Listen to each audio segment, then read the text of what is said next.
Well, joining me now to discuss the Trump administration's handling of Harvey and a lot more, I've got radio talk show host Tammy Bruce here in my studio and Washington Times opinion editor Charlie Hurt. Both are Fox News contributors, and good evening to both of you. Good evening. Charlie, how do you feel that the administration is handling so far their response to Harvey? President Trump was there 2 days ago. Vice President Pence was there today. I think that they've shown a great interest, which is the most important thing from the very beginning, even before the storm hit. President Trump made it very clear that it was on his radar and that he was monitoring things. His visit down there, I thought, was a very smart move. He went down there, but didn't go too close so as to mess up rescue efforts. But of course, you know, the left and these crazy never Trump people, you know, they're going to turn it into politics, and they do. That's what politicians do. They can't help themselves.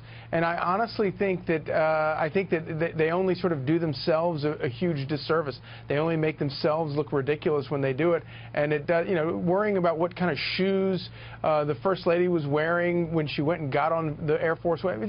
Just absurd, ridiculous stuff that kind of reminds me of the election, actually, when Donald Trump kept talking about real issues and the press and the left and all these people kept talking about all this nonsense. You're right, Charlie, you're 100% right. And you know what, Tammy? We found out today that Donald Trump is going to give $1 million of his own money, to help with Hurricane Harvey relief. And I bet you that's not even being reported tonight. I bet you nobody's talking about it but us. Yeah, we are. It's a great idea. It's I think, appropriate. But I think he also, though, should have, and he still can, challenge the multimillionaires in Congress. As an example, Dianne Feinstein is worth, what is she worth now? $62 million. I believe Darrell Issa is worth $254 million. He should have done it as a challenge to be met with a percentage of personal wealth. There's so much money in Congress, and they're standing there pointing fingers at the empathy of Donald Trump. I think that they can show this country a few things as well.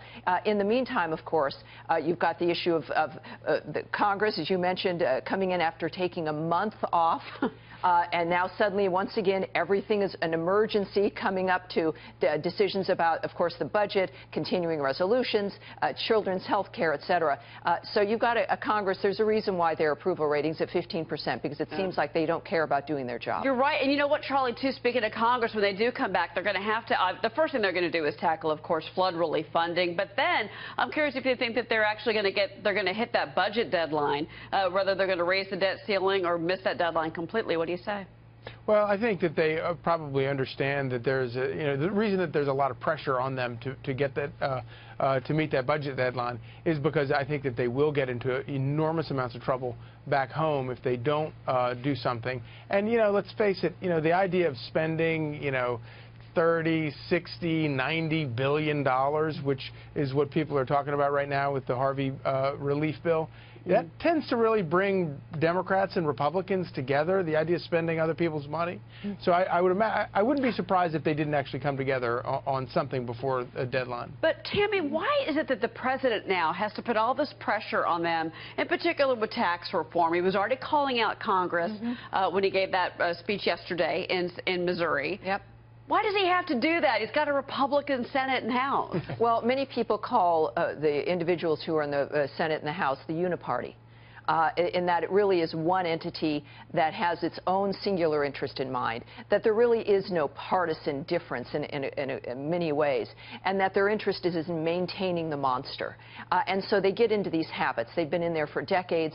They want their pet projects to be funded.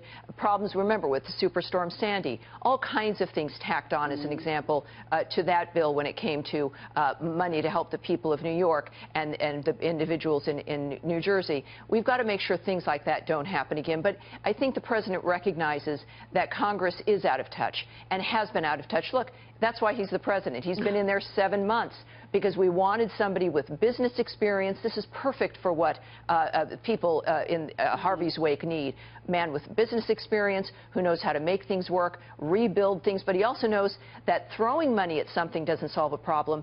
Spending smartly does, and making sure that you've got wise decisions when it comes to budgets and how that money is being spent, and to keep the corruption at a low as well. And that is why he is there. That's All right. Tammy Bruce, it was great to see you, and of course, Charlie, great to have you both here.